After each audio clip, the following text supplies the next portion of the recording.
Salut! À la fin de cette série, vous serez en mesure de démarrer n'importe quel type de projet Arduino génial.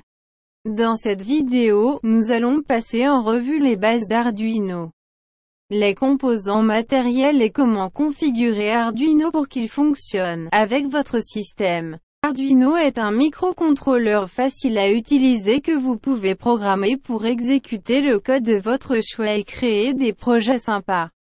Le type de carte le plus populaire est l'Arduino Uno.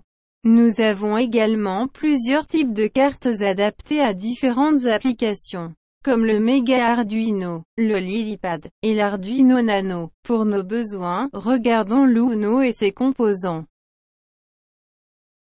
Le port USB, il est utilisé pour connecter la carte à votre ordinateur et aussi pour échanger des données avec lui.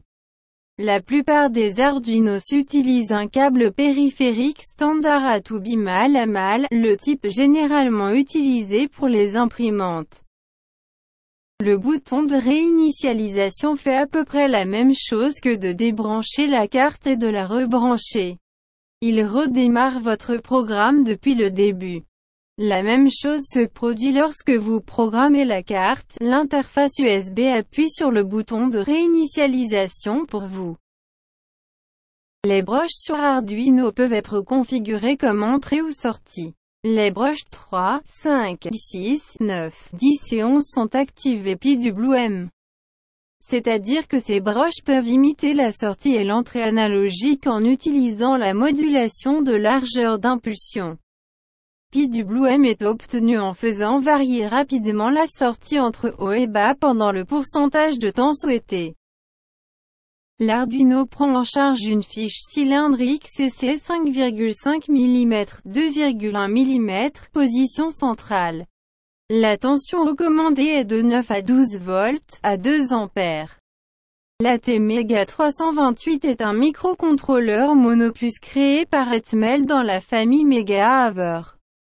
Le microcontrôleur Atmel 8 bits AVR RISC combine une mémoire flash ISP de 32 KB avec des capacités de lecture en écriture, 1 KB d'EEPROM, 2 KB de SRAM et 23 lignes d'IO à usage général.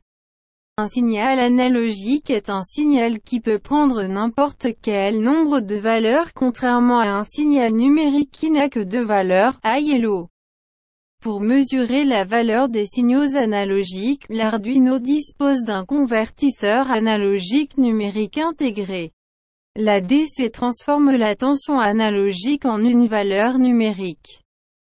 ICSP signifie In Circuit Serial Programming et c'est un protocole utilisé pour programmer des microcontrôleurs comme le PIC et les puces AVR. Les broches ICSP sont utilisées pour programmer la puce Arduino ou AT-Mega à l'aide d'un autre Arduino ou pour connecter la carte Arduino à un ordinateur lorsque l'USB n'est pas disponible. La broche V-in alimente la carte Arduino. Nous avons deux broches de masse, une broche de sortie de 5 volts, une broche de sortie de 3,3 volts, une broche de réinitialisation qui réinitialise la carte et redémarre le programme en cours. Voyons maintenant comment configurer l'environnement de développement Arduino. Allez dans votre navigateur et recherchez Arduino IDE. Accédez au site web Arduino et téléchargez le programme d'installation.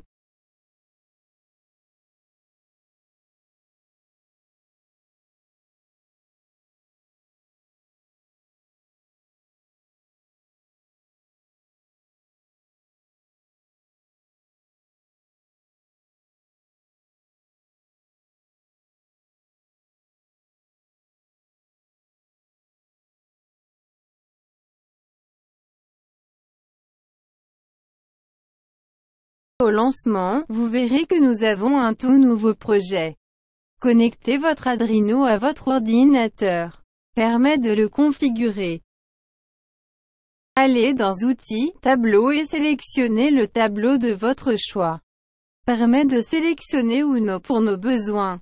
Maintenant, allez à nouveau dans les outils, sélectionnez le port et la liste des périphériques Arduino connectés à votre ordinateur vous sera présentée. Comme vous pouvez le voir, nous avons un appareil connecté à notre PC, au port 5. Permet de sélectionner ce port. Nous avons maintenant configuré notre carte et sommes prêts à partir. Regardons le code dans la vidéo suivante. Cliquez sur j'aime si vous l'avez aimé et abonnez-vous si vous l'avez aimé. Merci et à bientôt dans la prochaine vidéo.